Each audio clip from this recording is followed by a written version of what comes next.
Күтпеген шешім. 1880 жылы Мәскеу университетінің профессорлар мен студенттерін және орыстың зиялы қауымын қатты таңғалдырған оқиға болды. Өйткені ел аузында жүрген әңгіме бұрын-соңды көз көріп, құлақ естімеген жаңалық еді.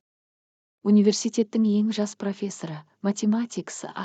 Рачинский жоғары оқу орнындағы мансабынан бас тартып, Ресейдің Смоленск облысындағы Татьево ауылына өзін мұғалім етіп жіберуін сұрап, білім басқармасына өтініш берген болатын. Профессор Рачинский жас болса да ғылым әлемінен ойып тұрып орын алған, аты аңызға айналған ғалым еді. Тіпті оның кітаптары орыс тілінен француз, ағылшын және неміс тілдеріне аударылған болатын. Бұл жас ғалымның шетелдік ғалымдар арасында да өзіндік орны бар еді. Рачинский жазған кітаптарға көз салған адам, оның білімінің көл-көсір екенін, таным көкжиегінің кең екенін бірден аңғаратын. Рачинский өзінен алдыңғы математиктердің үш ұйықтаса түсіне де кірмеген бірқатар жаңа көзқарастарды алға тартып, онымен шектеліп қалмай, ол мәселелердің шешімін қоса ұсынған болатын. Еуропаның сол кездегі көрнекті ғалымдарының бәрі де Рачинскийдің математика ғылымына өлшеусіз үлес қосып, қыруар еңбек сіңіретініне нық сеніммен қарайтын. Университеттегі студенттердің жас ұстазға деген ілтипаты айрықша еді.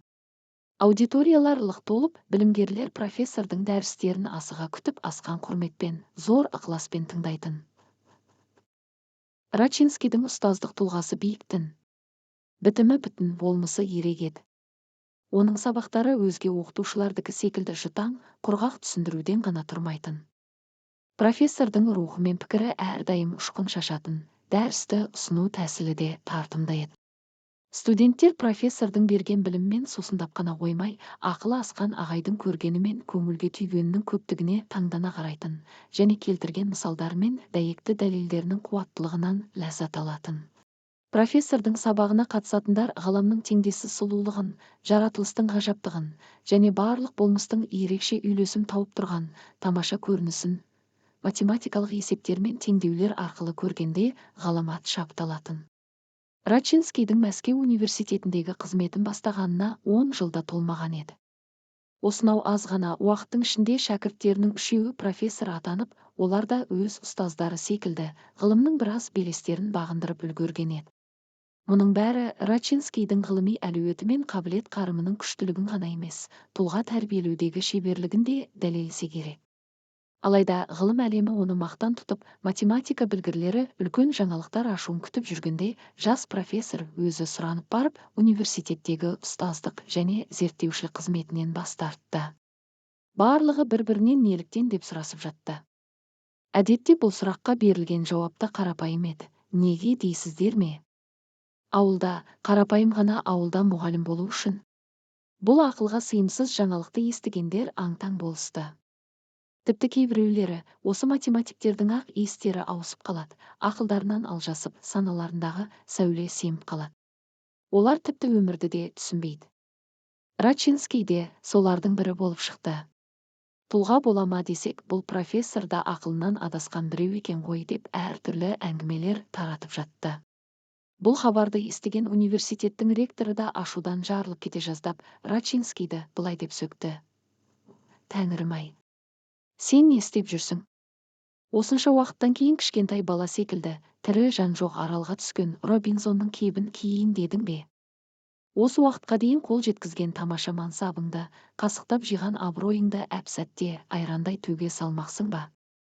Профессордың достары жер-жебіріне жетіп сынады. Сен өзі бұл шешіміңнің тым асығыс, ойланбай қабылдана салған шикі шешім екенін ұғып тұрсың ба? Ауыл мектебінде мұғалім болып не істемексің? Ілініп салынып лицей бітіргеннің кез келгені сенің ауылыңда мұғалім бола алады. Алайда Мәскеу университеті сен секілді ғалым адамды оңайлықпен таба алмас. Бір ауылдың мектебінде мұғалім болу сенің санаңа да, біліміне де пайдасын тигізбейді. Не істеп, не қойғың келетінін тағы да ойланып көр. Университеттегі профессорлық қайда, ауылдағы мұғалімдік қайда?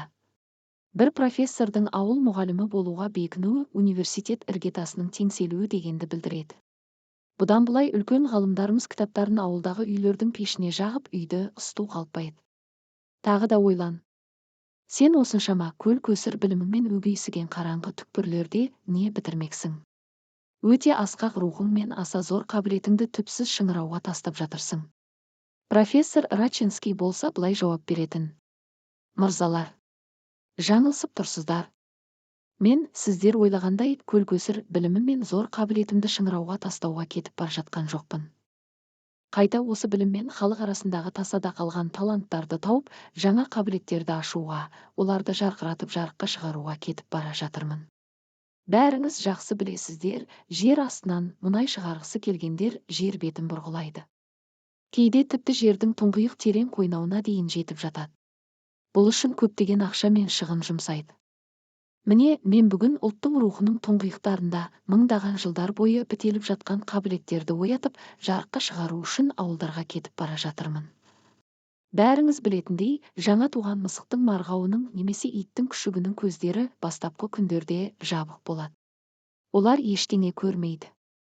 Марғау мен күшіктің көздері ақырындап ашылады. Енді саны 100 миллионнан асып жығылатын халқымыздың халін ойлап көріңіздер. Құдай олардың ішінен қаншама тума таланттар мен дарындар шығарды. Өкінішке қарай олардың бәрі дерлік жанбай жатып сөніп жатыр. Дүниеге ең күшті әдебиетшілерді сыйлаған 100 миллионнан көп халқы бар ұлттың бұл күнде өз жазушыларын оқитын оқырмандары жоқ. Бұл ұлттың 60% сауаттылық дейтін нығметтен жұрдай болып отыр. Еліміздегі мектептердің саны болса өте аз. Бар мектептің өзінде әдетте жақсы мұғалім табылмай жатады. Бұл мектептерде оқып жүрген оқушылар үйренген білімін тотық секілді қайталаумен ғана жаттап алған. Мектептерде оқушыларға дұрыс білім беріліп жатқан жоқ. Өмірді түсінудің жолын үйретіп жатқан жоқ, адамның бойындағы сезімдерді қозғап жатқан жоқ. Миллиондаған адамдардың милары құнарсыз топырақ секілді ешқандай жеміс беріп жатқан жоқ. Айналамызда айтылып жатқан сөздерге құлақ түрсеңіз, еститініңіз тек бәрінің ұлтымыздың ақылдылығымен мақтануы.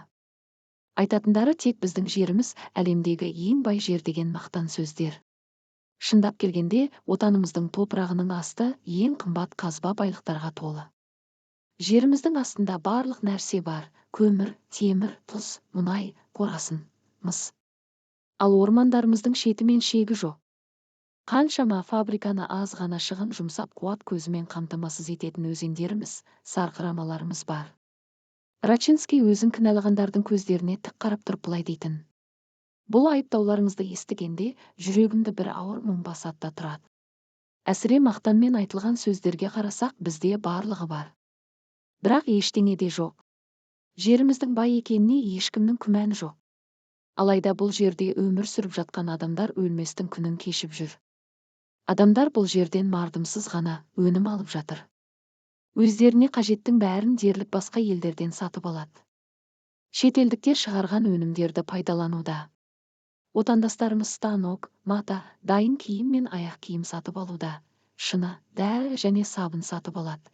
Жануарларды, таза тұқымды бидай сатып алады. Тіпті қағаз, бояғыш заттарды да әкеледі. Тағы не сатып алады екенбіз? Бір сәт ойланып жауабын айтыңызшы. Бұларды шетке ысырып қойып, өзіміздің не өндіретінімізге қарайықшы. Өндіріп жатқанымыз тым аз емес пе екен? Қарапайым қаламды да, ине жіппен түймені де, тіпті ең қарапайым нәрселерді де сырттан кіргіземіз. Егер сырттан алған түймелеріміз болмағанда, бұтымыздағы шалбарды да түймелей алмас едік. Шетелден тігіліп келетін бет орамал болмағанда, мұрнымызды сүртетін бөз де таппас едік. Импортталған пышақ, қасық не шанышқы болмағанда, дастарханнан дұрыстап аста іше алмай қалар ма едік. 90 ауыз сөздің тобықтай түйінін айтқанда, мыналарды біз өндіргенбіз деп айтатын түгіміз жоқ. Елімізге барлық нәрсе сырттан импортталуда. Импорттағанда да қалай? Одай бағаға кіріп келеді. Киім-кешектердің бағасы қымбат болғандықтан ақшасын бірден төлемейміз. Шетелдік тауарды тек бөліп төлеумен ғана сатып ала аламыз. Соның салдарынан тауардың бағасы өседі. Ал біз болсақ, одан әрмен әсіре мақтанға салынып, бос тірліктің соңына түсіп жүрміз. Біздің еліміз дүниедегі ең бай елдердің бірі дейміз. Осы орайда халқымыздың қалай өмір сүріп жатқанына қараңызшы. Ойланып көріңіздерші, 100 миллиондаған адам және үлкен бір ұлт білімнің сәулесінен мақұрым қалып, тым алыс күн кешіп жатыр. 100 миллионнан астам саны бар ірі ұлттың өкілдері жаңа туған күшік секілді көздерінің ашылуын күтуде. Халықтың барлығы әлі де қараң. Көздері ештеңе көрместей жабық, туған иттің күшіктерінің көздері 1-2 аптада ашылады. Ал орыс ұлтының көзі 100, 500, тіпті 1000 жылдан бері ашылмағандай. Бұл шындықты ойға алудың өзі адамның бойына үрей салады. Ауылдарда тұратын адамдардың қандай жағдайда өмір сүріп жатқандығына қараңыздаршы. Олардың үйлері тар, қараңғы дымқыл иіс шығады. Терезелері кішкентай және үйдің төбелері аласа болып келеді. Ауыл адамдарының өмірлері де тұрып жатқан үйлері секілді, суық әрі жиіркенішті. Ер кісілердің әйелдерге деген қарым-қатынасының жануарларға жасайтын қарым-қатынастан бәлендей айырмашылығы жоқ. Ауылда тұратындар алтын уақыттарын жабайы өмір сүріп жатқан адамдар секілді, өсек-аяңмен бір-бірімен қырқысып жатыр. Арақпен қоса ақылын ішеді, қысқасы мінез-құлықтары тез құбылып кейін кетуде. Бірқатар өңірлердегі халықтың көпшілігі өкпе құрты, сифилис сынды қатерлі дертке шалдығуда. Ресейде трахома деген көз ауруынан жыл сайын 10 мыңдаған адамдар көру қабілетінен айырылуда. Дифтериядан, оспадан немесе дұрыс күтім жасалмағандықтан жыл сайын 100 мыңдаған бала шетінеп жатыр. Ал біз болсақ сонда да орыс ұлты өте ақылды, өте еңбекқор, өте қабілетті, жақсы, мейірімді, жомарт деп лепіріп жүрміз.